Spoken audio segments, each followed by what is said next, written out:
आज हम जो कहानी सुनने जा रहे हैं वह कहानी भले ही पुरानी है, लेकिन उससे जो सीख मिलेगी उतनी ही महत्वपूर्ण और काम की है। एक गांव में एक मंदिर था। उस मंदिर में एक पंडित काफ़ी सालों से सेवा कर रहा था। हर दिन मंदिर की पूजा पाठ, साफ सफाई और अन्य काम पंडित करता था। अपना जीवन उसने भगवान की सेवा में समर्पण कर रखा था। फिर भी इस पंडित में धन को लेकर माया काफ़ी ज़्यादा थी और इसलिए वह बहुत कंजूस भी था।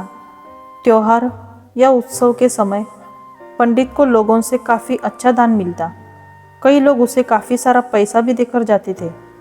पंडित ने सालों से उसे मिलने वाला पैसा, सोना और चांदी एक पोटली में जमा कर रखा था। कंजूस पंडित इस पोटली को हमेशा अपने पास रखता था। गांव के लोग कंजूस पंडित के स्वभाव को और उसके पास रखी धन की पोटली के बारे में अच्छे से जानते थे। एक बार इस गांव में एक चोर आया। लोगों से उसे किसी तरह पंडित की उस धन वाली पोटली के बारे में भी पता चल गया। चोर ने इस पोटली को चोरी करने का मन बनाया। उसने पंडित पर कई दिनों तक नज़र रखी, लेकिन उसे एक भी मौका उस पोटली को चुराने का नहीं मिला, क्योंकि पंडित एक पल के लिए भी उस पोटली को अपने से जुदा नहीं करता था। चोर हार मानने वाला नहीं था। उसने एक योजना बनाई। चोर ने पंडित का शिष्य बनकर उस पोटली को चुराने का तय किया। चोर भेष बदलकर पंडित के पास पहुंच गया और उसने पंडित की काफ़ी तारीफ की। चोर ने पंडित के तारीफों के पुल बांधते हुए उसे कहा कि वह भी पंडित की तरह ही ज्ञानी और समझदार बनना चाहता है। उनके साथ रहकर पूजा पाठ और मंदिर के बाकी काम सीखना चाहता है। एक अनजान व्यक्ति के मुंह से अपनी इतनी ज़्यादा तारीफ सुनकर पंडित को बहुत अच्छा लगा और उसने उसे अपना शिष्य स्वीकार कर लिया। अब वह चोर पंडित के साथ ही रहने लगा। कहा पंडित जहाँ भी जाता वह चोर भी उसके साथ जाता।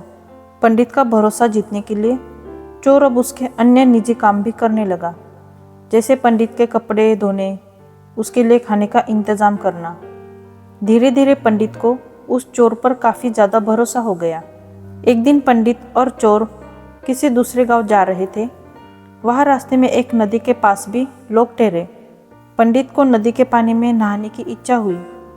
पंडित ने अपने धन की पुटली चोर के पास रखते हुए उसे कहा कि मैं नदी में नहाने जा रहा हूँ।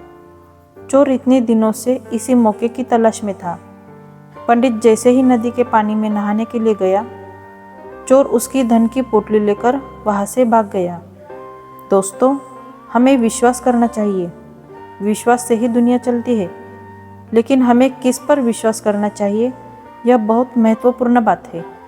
हम किसी ऐसे अनजान व्यक्ति पर बिल्कुल भरोसा नहीं कर सकते जिसे हम अच्छे से जानते ना हो, जिसके बारे में या जिसके भूतकाल के बारे में हमें ज़्यादा कुछ पता ना हो।